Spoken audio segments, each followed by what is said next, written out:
قال النبي صلى الله عليه وسلم أنا ابن الذبيحين أو كما قال صلى الله عليه وسلم صدق الله وصدق رسوله النبي الكريم. بحمد اللہ تعالی ہم سب ایک اہم فریضے کے لیے یہاں جمع ہوئے ہیں. اللہ کا جتنا بھی شکر ادا کیا جائے کم ہے. آپ حضرات کے سامنے آج نئی اور اہم بات، نیا موضوع واضح کرتے ہیں قربانی کے دن کے حوالے سے. کیوں آج کے دن ہر شخص نے، صاحب نصاب نے اپنا قربانی کا جانور کیا کرنا ہے؟ ذبح کرنا ہے. تو اسی ذبیحہ کے بارے میں شریعت کے اندر ایک ہمارے پاس واقعہ موجود ہے، جس واقعہ کو ہم لے کر، جس عمل کو لے کر ہم سنت ابراہیمی ادا کرتے ہیں. آپ صلی اللہ علیہ وسلم نے فرمایا کہ اللہ تعالیٰ نے مجھے 2 ذبیحوں کا بیٹا بنایا. کتنے ذبیحوں کا؟ 2 بیٹوں کا. ایک تو حضرت اسماعیل علیہ السلام ہے جن کا واقعہ آپ نے سنا ہوا ہے، اور دوسرے آپ صلی اللہ علیہ وسلم کے والد ماجد حضرت عبداللہ، یہ بھی ذبیحہ ہیں جو اللہ کے نام پر قربان ہونے والے تھے. پہلے حضرت ابراہیم علیہ السلام کا واقعہ بیان کرتے ہیں، اس کے بعد پھر حضرت عبداللہ کا. حضرت ابراہیم علیہ السلام کو جب ان کے علاقے والوں نے خوب پریشان کیا اور انہوں نے میلہ سجایا کہ حضرت ابراہیم علیہ السلام ہمارے میلے کو دیکھیں گے، ہمارے مذہب کی چہل پہل کو دیکھیں گے تو ان کا دل ہماری طرف مائل ہو جائے گا. حضرت ابراہیم علیہ السلام ان کے ان میلوں سے تنگ آ کر، ان کے ان کاموں سے تنگ آ کر شہر سے باہر چلے جاتے ہیں. وہ حضرت ابراہیم علیہ السلام کا پیچھا کرتے ہیں. پھر حضرت ابراہیم علیہ السلام ان سے جان چھڑواتے ہوئے ان کو یہ الفاظ کہتے ہیں جو سورۃ الصافات کے اندر موجود ہے، وَقَالَ إِنِّي ذَاهِبٌ إِلَىٰ رَبِّي سَيَهْدِينِ، میں اب اپنے رب کی طرف چلتا ہوں، ان قریب وہ مجھے کوئی نہ کوئی راستہ ضرور دکھا دے گا. جب حضرت ابراہیم علیہ السلام نے یہ الفاظ کہے اور ساتھ ہی اللہ تعالیٰ سے حضرت ابراہیم علیہ السلام نے دعا مانگی کہ رب هب لی من الصالحین، اے رب کریم میرے اس سفر کے اندر مجھے ایک ساتھی عطا فرما، مجھے ایک صبر والا، حلم بردباری والا مجھے ایک بیٹا عطا فرما. فبشرناہ بغلام حلیم، اللہ تعالیٰ نے حضرت ابراہیم علیہ السلام کو ایک صبر والا بیٹا عطا فرما دیا. فلما بلغ معه السعی قال یا بنی انی اری فی المنام انی اذبحک فانظر ماذا تری. پس جب وہ بیٹا حضرت ابراہیم علیہ السلام کا جو حضرت اسماعیل علیہ السلام ہیں، وہ جب حضرت ابراہیم علیہ السلام کے ساتھ یعنی چلنے پھرنے کے جب قابل ہو جاتے ہیں تو حضرت ابراہیم علیہ السلام خواب دیکھتے ہیں. خواب میں کیا دیکھتے ہیں کہ میں اپنے بیٹے کو ذبح کر رہا ہوں، اور جو نبی کا خواب ہوتا ہے وہ اللہ کی طرف سے وحی ہوتا ہے، اللہ کی طرف سے حکم ہوتا ہے. حضرت ابراہیم علیہ السلام اپنے خواب کا ذکر اپنے بیٹے سے کرنے سے پہلے سوچتے ہیں کہ میرا بیٹا اس خواب کو مانے گا بھی یا نہیں. قال یا بنی انی اری فی المنام انی اذبحک فانظر ماذا تری. حضرت ابراہیم علیہ السلام نے اس خواب کا اپنے بیٹے کے سامنے ذکر کیا. کیا فرمایا؟ قال یا ابت افعل ما تؤمر، اے میرے بیٹے مجھے اس کام کا حکم دیا گیا کہ میں تجھے اللہ کے نام پر ذبح کروں. ستجدنی انشاءاللہ من الصابرین. حضرت اسماعیل علیہ السلام نے جواب دیا، اے میرے ابا جان آپ اس کام کو کریں، آپ اللہ کے اس حکم کو پورا کریں، آپ مجھے انشاءاللہ صبر کرنے والوں میں پاؤ گے، آپ مجھے انشاءاللہ اپنا سہارا پاؤ گے، آپ مجھے انشاءاللہ حوصلہ مند پاؤ گے. حضرت ابراہیم علیہ السلام نے اپنے بیٹے حضرت اسماعیل علیہ السلام کو منہ کے بل لٹا دیا، پیشانی کے بل. وَتَلَّهُ لِلْجَبِينِ کے الفاظ ہیں کہ حضرت ابراہیم علیہ السلام نے اپنے بیٹے کو الٹا لٹایا.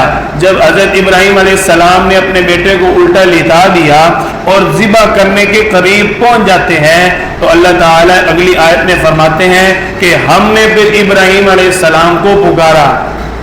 کہ وَنَادَيْنَاهُ أَن يَا إِبْرَاهِيمُ، ہم نے ابراہیم کو آواز دی، اے ابراہیم قد صدقت الرؤیا، تو نے ہمارے حکم کو، خواب کو سچ کر دکھایا، اِنَّا كَذَلِكَ نَجْزِي الْمُحْسِنِينَ، ہم نیک لوگوں کو اسی طرح بدلہ عطا فرماتے ہیں۔ سلام علی ابراہیم، اے ابراہیم تجھ پر سلام ہو، وترکنا علیہ فی الآخرین، ہم جو دوسرے لوگ جو ہمارے حکموں کو پورا کرتے ہیں اور جو پیچھے آنے والی چیزوں کو چھوڑ دیتے ہیں، یعنی دنیا کی چیزوں کو چھوڑ دیتے ہیں، ہم ان کو اسی طرح اجر دیتے ہیں۔ حضرت ابراہیم علیہ السلام نے اپنے بیٹے اسماعیل علیہ السلام کی قربانی کی، اور آپ صلی اللہ علیہ وسلم حضرت اسماعیل علیہ السلام کی نسل میں سے ہیں۔ بات مختصر کر رہا ہوں۔ جب حضرت اسماعیل علیہ السلام کو ذبح کرنے لگے، جبریل علیہ السلام آگے، تو جب جبریل علیہ السلام آ رہے ہیں، دیکھتے کیا ہے کہ حضرت ابراہیم علیہ السلام ذبح کرنے کے بالکل قریب پہنچ چکے ہیں۔ اب جبریل علیہ السلام کو یہ اختیار نہیں تھا کہ وہ اللہ کے حکم سے ابراہیم علیہ السلام کو روک دے، اللہ کے علاوہ کسی کو اختیار نہیں تھا، یہ تو اختیار صرف اللہ کے پاس تھا کہ وہ اپنے نبی کو حکم دے یا اپنے نبی کو اس حکم سے منع کر دے۔ اب جبریل علیہ السلام آ رہے ہیں، دیکھ رہے ہیں کہ ابراہیم علیہ السلام بالکل ذبح کرنے کے قریب ہیں۔ اگر جبریل علیہ السلام یہ کہیں کہ قربانی ذبح کرنے سے، اپنے بیٹے کو ذبح کرنے سے رک جاؤ، تو اللہ کے حکم کا انکار ہوتا ہے۔ اور اگر ابراہیم علیہ السلام حضرت جبریل علیہ السلام کو دیکھ کر خود بخود رک جائے تو پھر بھی اللہ کے حکم کا انکار ہوتا ہے۔ جبریل علیہ السلام نے حضرت اسماعیل علیہ السلام کو ذبح ہوتے دیکھتے ہی فوراً یہ کلمات کہے، اللہ اکبر اللہ اکبر۔ ابراہیم علیہ السلام نے جب جبریل علیہ السلام کو دیکھا نا تو جواب میں فرمایا لا الہ الا اللہ واللہ اکبر۔ جب حضرت اسماعیل علیہ السلام کو اللہ تعالیٰ نے ذبح ہونے سے بچا لیا تو اسماعیل علیہ السلام نے شکرانے کے الفاظ کہے، اللہ اکبر وللہ الحمد۔ وہاں سے یہ تکبیرات تشریق کے کلمات چلے۔ آپ صلی اللہ علیہ وسلم ایک ذبیحہ حضرت اسماعیل علیہ السلام کے بیٹے ہیں، دوسرے حضرت عبداللہ جو حضرت عبد المطلب کے بیٹے ہیں اور آپ صلی اللہ علیہ وسلم کے والد گرامی ہیں۔ یہ ہوا واقعہ اس طرح کہ حضرت عبد المطلب جو ہیں انہوں نے اللہ تعالیٰ سے دعا مانگی کہ اے رب کریم مجھے اگر تو 10 بیٹے عطا فرمائے گا تو جو بیٹا میرا سب سے خوبصورت ہوگا اس کو تیرے نام پر ذبح کر دوں گا، اس کو تیرے نام پر ذبح کر دوں گا۔ اللہ تعالیٰ نے 10 بیٹے عطا فرما دیے۔ تو جب حضرت عبداللہ کو انہوں نے ذبح کرنے کا ارادہ کیا اور جو آپ صلی اللہ علیہ وسلم اور حضرت عبداللہ کے جو ماموں لوگ تھے انہوں نے اس چیز سے منع کر دیا اور فیصلہ یہ ہوا کہ تم قرہ ڈالو، جو قرہ نکلے گا اس حکم کو پورا کر لو۔ اب ہوتا کیا تھا، پرچی ڈالتے، ایک پرچی کے اوپر 10 اونٹوں کا نام لکھا جاتا، پہلے ایک اونٹ کا نام لکھتے رہے، قرے میں نام حضرت عبداللہ کا ہی نکلا، پھر دوبارہ قرہ ڈالنا شروع کیا اور ایک پرچی کے اوپر 10 اونٹ، یعنی اگر 10 اونٹوں کی پرچی نکلی تو 10 اونٹ اللہ کے نام پر ذبح کر دیں گے، اگر پرچی نکلی حضرت عبداللہ کی تو ان کو اللہ کے نام پر ذبح کر دیں گے۔ ایک پرچی کھولی نام حضرت عبداللہ کا، پھر پرچی کھولی پھر نام حضرت عبداللہ کا نکلا، کرتے کرتے 10 پرچیاں 9 پرچیاں کرتے کرتے 9 پرچیاں وہ حضرت عبداللہ کے نام کی نکلی۔ 10ویں پرچی آخری پرچی جو ہے وہ 110 اونٹوں کے نام سے نکلی۔ اس طرح کل 10 پرچیوں کے حساب سے 100 اونٹ حضرت عبداللہ کا اللہ تعالیٰ نے عقیقہ کروایا۔ کیا کروایا؟ عقیقہ کروایا۔ 100 اونٹ، ایک اونٹ سے ایک محلے کی دعوت ہو جاتی ہے۔ آپ صلی اللہ علیہ وسلم نے بھی ایک موقع پر خود 100 اونٹوں کی قربانی کی۔ یوں آپ صلی اللہ علیہ وسلم ایک حضرت عبداللہ کے بیٹے ہیں اور ایک حضرت اسماعیل علیہ السلام کی نسل میں سے آپ صلی اللہ علیہ وسلم صاحبزادے ہیں۔ اس لیے آپ صلی اللہ علیہ وسلم نے فرمایا انا ابن الذبیحین کہ میں 2 ذبیحوں کا بیٹا ہوں، یعنی اللہ کے نام پر 2 قربان ہونے والی شخصیات کا بیٹا ہوں۔ اب ہمارے لیے سبق یہ ہے، اگر ہمیں آپ صلی اللہ علیہ وسلم کے ساتھ سچی محبت ہے تو یہ ذہن میں رکھنا ہوگا آپ صلی اللہ علیہ وسلم ابھی دنیا میں آئے نہیں تھے تو آپ کے بڑوں کی قربانیاں شروع ہو چکی تھی، آپ کی نسل پر قربانیاں شروع ہو چکی تھی، اور اسلام پر آنے میں، اسلام میں آنے میں یہ بات ہمیں مد نظر رکھنی ہوگی کہ میرے نبی پر اتنی قربانیاں ہیں تو جب ہم اسلام میں آئیں گے ہمارے اوپر بھی قربانیاں آئیں گی, ہمیں قربانی دینی پڑے گی. اب عید کی نماز کا طریقہ سمجھ لیں. عید کی نماز کے طریقہ کے بارے میں حدیث کے الفاظ بھی موجود ہیں. سنن طحاوی کے اندر حضرت عبداللہ بن حارث رحمۃ اللہ علیہ بیان کرتے ہیں کہ میں نے حضرت عبداللہ بن عباس رضی اللہ تعالیٰ عنہما کے پیچھے عید کی نماز پڑھی تو انہوں نے سب سے پہلے تکبیر تحریمہ کہی, اس کے بعد پھر ثنا پڑھی, ثنا پڑھنے کے بعد 3 تکبیرات زائد کہیں, پھر اس کے بعد قرات کی, قرات کے بعد جو تکبیر کہی وہ تکبیر کہہ کر رکوع میں چلے گئے. دوسری رکعت میں پہلے انہوں نے قرات کی, قرات کرنے کے بعد 3 تکبیرات زائد کہیں اور چوتھی تکبیر کہہ کر رکوع میں چلے گئے. یوں سمجھیں کہ 2 رکعت نماز عیدین کے اندر, 2 رکعت نماز عیدین کے اندر کل 6 تکبیرات زائد ہیں. دوسری حدیث مبارکہ کے اندر بھی عیدین کی نماز کا طریقہ ملتا ہے کہ آپ صلی اللہ علیہ وسلم کے پیارے صحابی حضرت عبداللہ بن مسعود رضی اللہ تعالیٰ عنہ, ان سے مروی ہے, یہ فرماتے ہیں کہ عیدین کی نماز کے اندر کل 6 تکبیرات زائد ہیں. یعنی احادیث کے اندر جو عیدین کی نماز کا حکم ہے وہ یہی طرز ہے جو الحمدللہ ہمارا مسلک احناف کا طرز ہے. اب عید کی نماز کا عملی طریقہ بھی سمجھ لیں.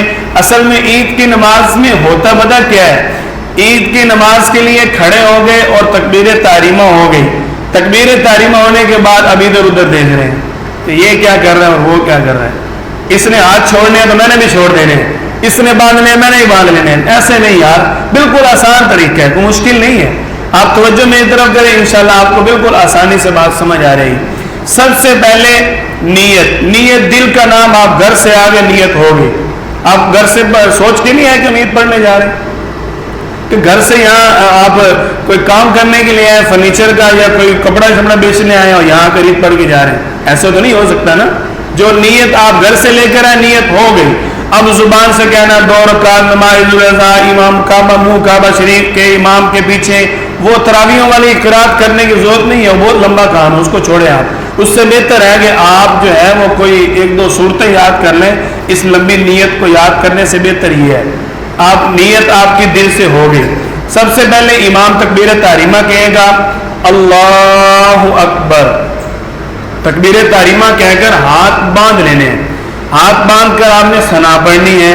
ثنا جب مکمل ہو جائے گی امام پھر پہلی تکبیر زائد جسے کہتے ہیں. پہلی تکبیر کون سی ہوئی ہے جو میں نے ابھی کہہ دی ہے, تکبیر تحریمہ. تکبیر تحریمہ ہماری ہو گئی. اس کے بعد امام تکبیر کہے گا اللہ اکبر. پہلی تکبیر زائد کے بعد ہاتھ چھوڑ دینے ہیں. پھر اللہ اکبر. دوسری تکبیر زائد, اس کے بعد بھی ہاتھ چھوڑ دینے ہیں. اللہ اکبر. یہ تیسری جو زائد تکبیر ہے پہلی رکعت میں, اس کے بعد ہاتھ باندھ لینے ہیں. دوسری رکعت میں پہلے قرات ہوگی, قرات کے بعد پہلے ہاتھ باندھے ہوگے نا, قرات کے بعد جب تکبیر ہوگی تو تکبیر پہلی ہی زائد ہے اللہ اکبر, ہاتھ چھوڑ دینے. پھر اللہ اکبر, پھر ہاتھ چھوڑ دینے. اللہ اکبر, پھر ہاتھ چھوڑ دینے. اب جو چوتھی مرتبہ امام تکبیر کہے گا یہ رکوع میں جانے کے لیے ہے, اللہ اکبر, پھر آپ نے رکوع میں چلے جانا ہے. اللہ تعالیٰ کئی سنی باتوں پر عمل کی توفیق عطا فرمائے.